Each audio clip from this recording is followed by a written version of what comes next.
Tripping on my words now, I seem dumb, but really I just know how you are basically the one. So nervous, I'll start having some fun. There's a party at only. Welcome to the KYP podcast, another mini episode with our special guest today, Tamara. Hello.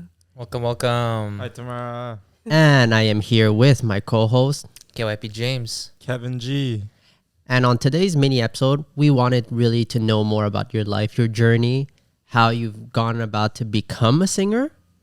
And so I think we can jump straight into it. How did you really start with singing? I think that it's always been something natural to me because both sides of my family are pretty musical, but more so on my mom's side because she's from the Philippines. You know, Filipinos, we love to sing. Yeah. And yeah, so I've just been surrounded by so many talented like uncles, aunts, cousins. So, you know, growing up with that, it kind of like got drawn into it. And then naturally I just started to sing. I started to, I took lessons, piano lessons, vocal lessons, and then eventually just started from there. And at what age did you start again? I started performing, I would say at like 5 years old. Wow. Writing when I was 8. Yeah. Yeah, but singing, it's like long before that. Just naturally started, so yeah. So when you were performing at that young age, like what was the context? You would perform for like family or? Yeah, at first it was pretty much like, family get-togethers, karaoke, pretty much that. And then, eventually they started to realize, okay, she does have a voice somewhere. Did you kill it in karaoke? As I should, you know As what I you mean? should, eh? But yeah, like, they noticed that there was a voice somewhere. Wow. And the Filipino community is pretty big here. So there's a lot of events, a lot of organizations. So then eventually, like, they found someone, got me to perform at a few things. I did a competition when I was like 9 years old, which was kind of like a Montreal Filipino Canadian version of like American Idol. Whoa. It was Gotcha. literally called Yeah. Filipino Canadian Idol. And I was the youngest to compete that year. I was 8, but then grand finals, I was 9. Didn't win, but that was like the first time I pretty much competed. Yeah, for 8 years old, that's It's nerve-wracking. Impressive. Yeah, I was. I feel like when I was a lot younger, I was a little bit more bold. Of course. But as I got older, I was a little bit more in my little shell. Start thinking more. Exactly, yeah. But as a kid, I was like, yeah, I'm gonna belt, even though I wasn't really able to do it that well. Yeah. But yeah. Wow. So what kind of musical background do your parents have? It's very diverse. I would say, like, for instance, my mother was really into this Filipino band called AGs, which is pretty like rock music. Okay. But a little bit of like, they do a lot of belting. It's pretty intense. And then like Queen. And then my dad liked ABBA, Michael Bublé, Shania Twain. Yeah. Then my grandmother really liked all like those really powerful singers like Celine Dion, Whitney Houston. Right. And yeah, so it's like pretty much diverse. And then I had 2 uncles. One was really into rock and the other was really into metal. And they were both musicians. One played drums, one played guitar. Oh, wow. So it was pretty... You weren't kidding, eh? Yeah. So I'm guessing music is a big part of like family gatherings. Everybody sings and plays music. Yeah. It's like I'm the only one that pretty much plays piano. Okay. But, some of them play Also, guitar. you have jam sessions together? Oh, no, I wish. No? Oh. I wish. But no, That'd be that sick. hasn't happened. But it's pretty much focused on like karaoke. Karaoke is a big thing for us. Yeah. It gets competitive, I bet. It gets competitive. It's like, yeah. Do you have like a machine in your basement? Of course. It's in my living room. What's your top song when you go to a karaoke? Yeah, what's your go-to? Yeah. Well, I don't go hard on karaoke. I just like to have fun. Honestly, that's just me. But I like it's like, Tamara, you choose a song now. What's your go-to song you're choosing? Alone by Heart. Alone by Heart. Alone by Heart. Wait, by who? By Heart? Yeah. I don't know that song. Do you know that song?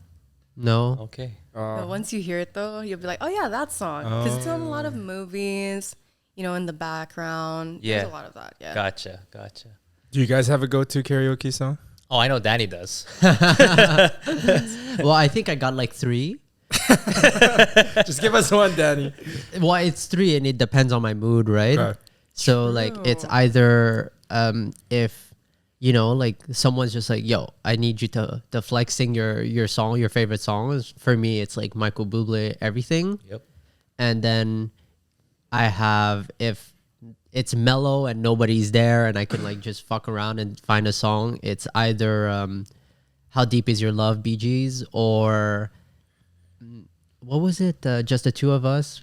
Just the two of us. And then if it's kind of like the crowd is there, everyone's drinking, everyone's having fun, and it's like a sing along, then Backstreet Boys, As Long As You Love Me. That's like my jam. Gotcha. Where everyone can hop in and kind of sing along too.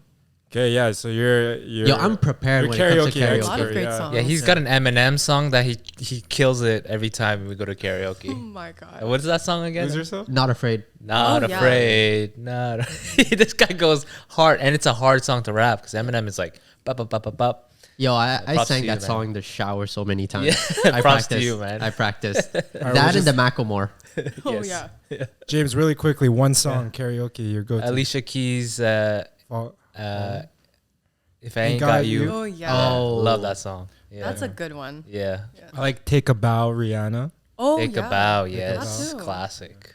Wait, Kev, your Take a Bow? Take a Bow and Love Story. Love Story is Oh like... yeah. Love Story. I thought it was is a love the- story as well. yeah. Love Story is the sing-along You're one. a No, Swiftie. but I think the Love Story one, everyone needs a drink because once you hit the last bridge, Yeah, like, it he goes. kneels to the ground It becomes and- like a rave. yeah. I was at a wedding, Everyone's just like, and if I Yeah, I saw your story on the wedding. They were Yeah. going freaking crazy. if I showed you the video without sound, you would think we were playing some crazy dubstep or something. Yeah. But it was Love Whoa, Story. It was love story. Everybody- Dang. I understand why Taylor Swift's concerts are like $4,000 a ticket now. It's lit. It's Jeez. Yeah. insane. She's talented.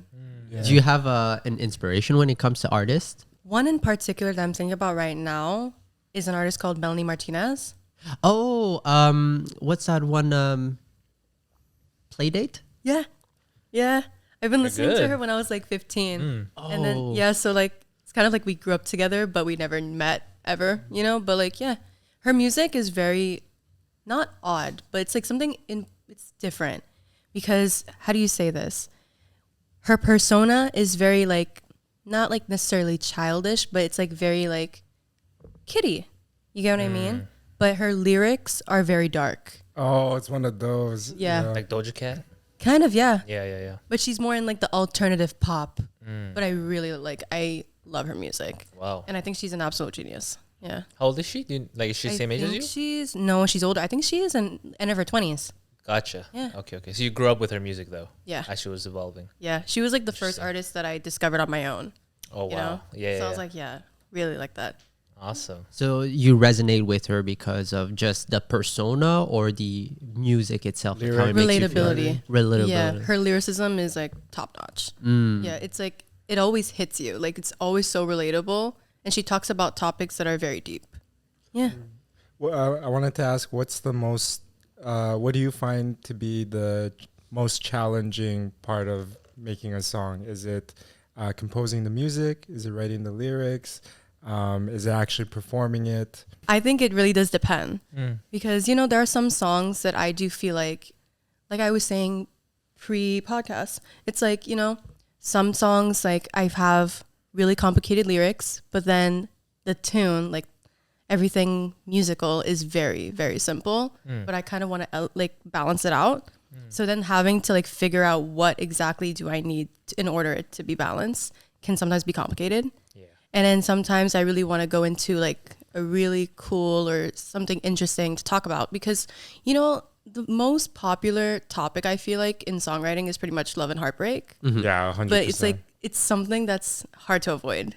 Yeah. But, you know, everyone can relate. exactly. Yeah. But going into something other than that can sometimes be difficult, you know, because, you know, love and heartbreak has been repeated so many times. yeah, it's universal. Exactly. Yeah. So sometimes going into something outside of that can sometimes be challenging, but it's a great kind of challenge. It's like that song, that Japanese song, you know, Yaosobi? There's this one song, it's like everyone's jamming to it, and then when you actually read the lyrics, it's about like suicide. Oh, Yeah. wow. Yeah. There's a lot of music like that, or I'm thinking like all the other kids with the Yeah, and you're like, pump kicks. Yeah, you're You just know like, what? It's such oh, a this is catchy, good song, and then you're like, upbeat tune. oh. Yeah, the meaning Yeah. is, ooh. That one's a school shooting, right? If you think about the artist that you mentioned, it's like a really childish song, and then you read into the lyrics, and you're like, It's very deep. Yeah. oh. Yeah. That's what we meant by kitty. Yeah. like upbeat, cute. Yeah, exactly. Okay. Like the Gotcha. music is almost uplifting, but then the lyrics are super, deep. Yeah. Exactly. It's like when she first started her first album called Crybaby, it's like she had this persona, pigtails, blue lipstick, very like pink, blue, all these kind of things. Like a doll. Yeah, You wouldn't exactly. expect her to be talking about some Actually, of I'll the Exactly. play like a little snippet. Yeah, I have it on my phone. Yeah, Yeah. good for reference. Play no games, I'm tired of always chasing after you. I don't give a fuck about you anyways. Whoever said I give a shit about you? You never share your toys or communicate. I guess I'm just a play date to you. Okay. That was already pretty deep. Yeah. it's understand. already that little snippet was really deep. Yeah. I love that song. I've really been good. listening to it Oh, okay. for a while. Yeah, it's been around on TikTok a lot recently. I know there's I so many. see. There was I don't know if you've ever seen the trend on TikTok where people were doing like slow mo to the song. Yeah, seen it. that's how I found this song. TikTok is what do you think about that kind of platform for music? I Yeah, find it have you tried to interesting. Yeah. get your music out through that platform? You think Yeah, it's all exactly. planned or is it just like randomly viral? Honestly, I don't know. Yeah. It's very, I don't know how to put it, but it's very complicated. Like TikTok can be like a really good thing for your music if it pops up, but it's also a really toxic place. But just like every I can other imagine. social media platform. Yeah. But yeah, Both interesting. spectrums. Yeah. Yeah. But I feel like if you're in the creative industry, you can't avoid. exactly. Yeah. You can't avoid social You would have to put media. it out for sure. But I Yeah. mean, even if you look at certain artists, like I don't know if you guys know Connor Price. Yes. Yeah, he's really big on TikTok Shorts, Reels, and what he does is that he makes he did a collab around the world where he chooses a spot on the globe, and then that person raps in their own language on his song. Oh wow, Yeah. cool. But people are like, oh, his ideas are so sick. But similar to what Waterboy says, that a lot of these artists have labels who prepare that marketing plan before. Yeah, they present you with like Exactly. your strategy. So at first I was like, nah, like this guy doesn't have a marketing label, until I realized that he releases a new song every week for a month straight. So it's like week all after planned, week, it's a yeah. different song until you get to 8 songs. Like, hey guys, I released my album. Yeah. I'm like, okay, there's no way you can release a full production song in under 2 months. Exactly. Yeah. Do you have a team helping you out when it comes to producing your music? Yeah, like when it comes to producing, yeah, I do have a team. And the producing aspects, I do have a couple of friends that are also in the music industry to help me out. They also produce their own music. They produce for other people. So yeah, I have a great team and I love them so much. Awesome. Yeah. What are you focused on right now in terms of your music? Are you performing? Are you still creating music? Last year I would say I was pretty more focused in like performing because Oh, I wow. did release 2 songs. And so I was like, yeah, I'm going to put that out there. I'm going to perform everything. Haven't really performed my original music that much, previously. So it was the first time I was really able to put out my own music and see how people liked it. Were you nervous when you first started? I was a little nervous because I released like kind of like during the pandemic. So I couldn't perform in front of people. Oh yeah, it's a different And game. Whenever I was performing, it was on my cell phone. So and then Damn. post it and then comments here and there, but to see people in person and see the reaction, see how they vibe with it in person, Yeah. it's different. Yeah. Because I was looking at your Spotify and you could see how many listeners have listened to the song. I saw you're pretty it's a popular. quite number. Did you promote your music somewhere? Like, how did you get so many listens? Or Yeah, how'd you were get your performing? music out there? Yeah. Yeah, I pretty much had my team help me out. Okay. Pretty much putting the music out there. Yeah. And I tried my absolute best, even though I'm not that great at social media. I tried my best to like put as much videos out there. Yeah. And yeah, that's what I did. Yeah, Okay, so you got a team just helping you out for the marketing? exactly. Okay, Marketing awesome. and like PR. Yeah. Yeah. How many songs have you made music videos for? One. Just Autumn Tears? One. Yeah. Can you tell us a bit about Autumn Tears? Autumn Tears. It's about heartbreak. I went through a really difficult relationship a few years ago. It was a high school thing, but it was a little serious, kind of. And yeah, we went through a lot of toxic things, very negative, more negative than positive. And so it impacted both of us, but we didn't break up because companionship was so important for some reason. And yeah, a few years later, after not seeing him for a while, because we didn't have any mutual friends, so it was very easy to avoid one another. Gotcha. So Yeah. one day we were at the mall. I was at the mall, came out the bus, waiting for the other bus to go home. Yeah. And then as I was leaving the mall, he was entering. And so we came across Did one you guys another. talk? No. I was like, ooh. And then you What? went home and wrote the Yeah, shit like out I of was it. like a lot of negative feelings came back. Yeah. Yeah. You know, that I put like in a little box in my brain. Wow. Came So back that's out. where the inspiration. for the Exactly, song yeah. came. It's like I went through it a few days, you know, trying to process it. Because I was like, yeah, went through a lot with him. And now to see him for the first time in years is kind of intense. Yeah. And then, you know, lyrics came. And then the tune came after. Yeah. Is there Yeah. a specific lyric on that song that's really close to your heart? Ooh. I don't know if there was anything specific because the whole thing is very personal. But the music video, because we were talking about it pre podcast, and you were saying that there was like a slap scene. Yeah, you're. Was You that smacked them were you hard. depicting something that was metaphorical? How you felt, Yeah. or was there any? Yeah, or is you that a know? reenactment? Yeah. Well, it was something that I discussed with everybody, including the actor. Okay. Lou Sosino, shout out to Lou Sosino. Yeah. And yeah, so it was something that we did discuss because we wanted to kind of make it as close as possible to the actual relationship. Wow. So, you know, obviously they were like, okay, so, you know, you say that it was toxic. Was it emotionally toxic? Was it physical? Okay, so Like, you're exploring that. yeah. So then I was Yeah. like, well, it was a mixture of both. Okay. So then they said, okay, do you mind that we reenact it? Or close? And I'm like, okay. Like I Oh, never. they were pushing your buttons. Yeah, I'm You like, never I slapped never her. slapped Okay. him. Yeah. For the record. But- For the record. Yeah, for the record, I never slapped anybody. Okay. You know, never It slapped could be the how you ex. felt in that Exactly. moment. Yeah. So they were like, That's what I was at. would you be yeah. down to do that? Gotcha. And then I asked Lou, I was like, do you mind? He said, well, I'm going to work after. I'm going to be at the bar with a red mark. If we can do it once or twice, it's fine. Yeah, actually slapped him. Yeah. Like Did it wasn't. It wasn't like you pull acting. your- Oh, no, it wasn't acting. Oh my god! You No. actually you didn't pull. Oh, yeah. Like, it was supposed to be once or twice, but I think we did 10. Yeah, and he was like, oh, okay. It turned into those slapping competitions. Oh, Remember, I told you I was on a music video too. I think they Yeah. were talking about a slap too. I'm like, no. No.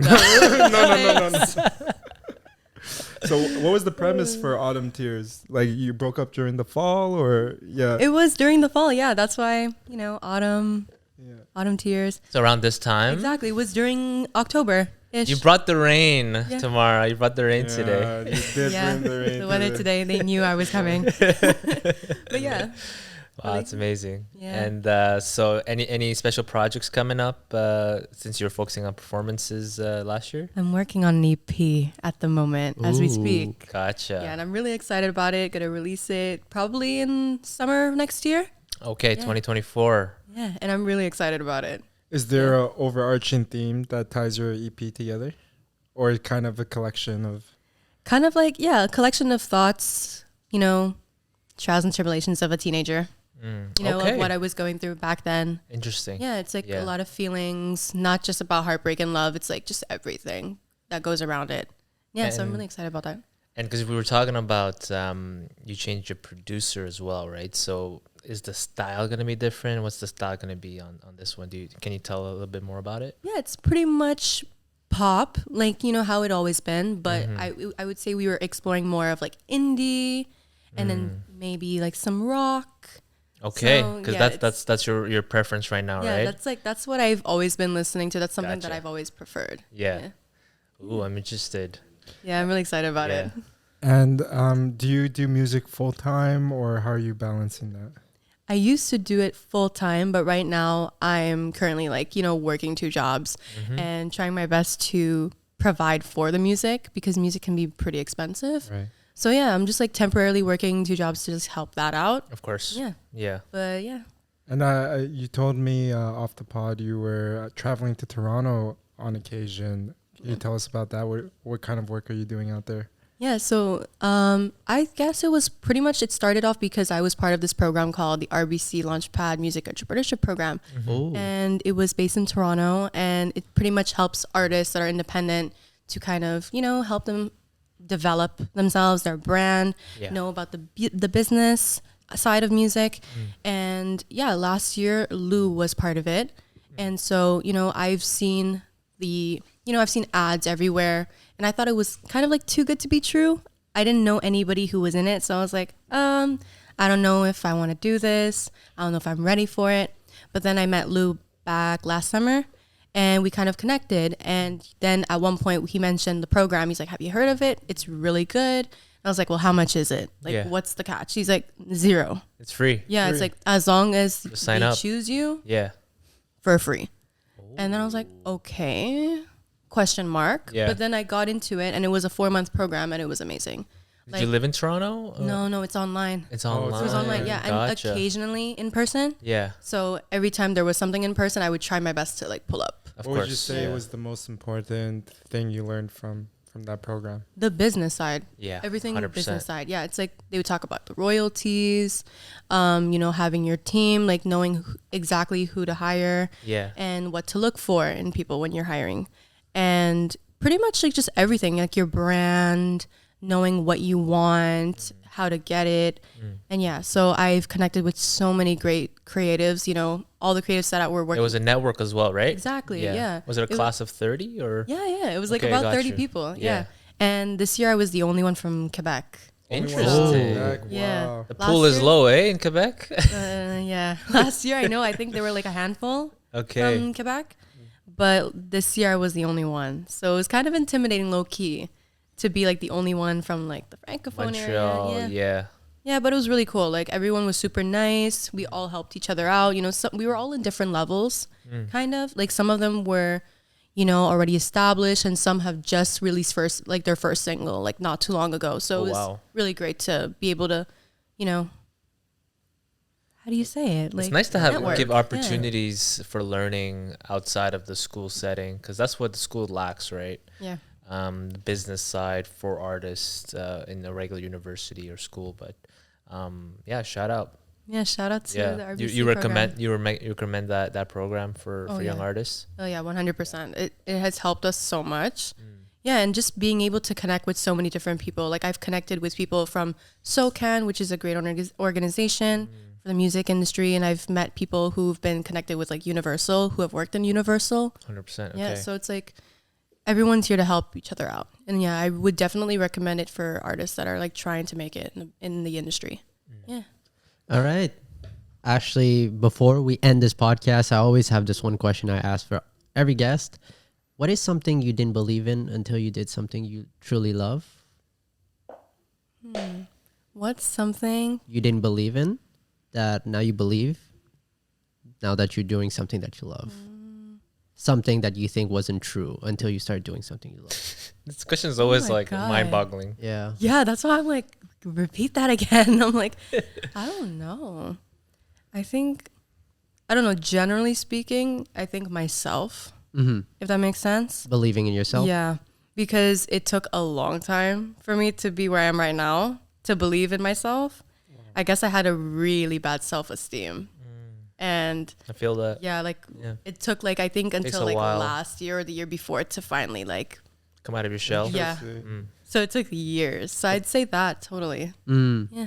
But even then, people around you, your family, they always kind of believed in you or Exactly. encouraged you. But It's you like- yourself, Exactly. It's like, it's great and it's amazing. Yeah. And I'm grateful for those who believed in me before I was able to believe in myself. Yeah. But I can't put myself out there, and I can't evolve if I can't believe in myself.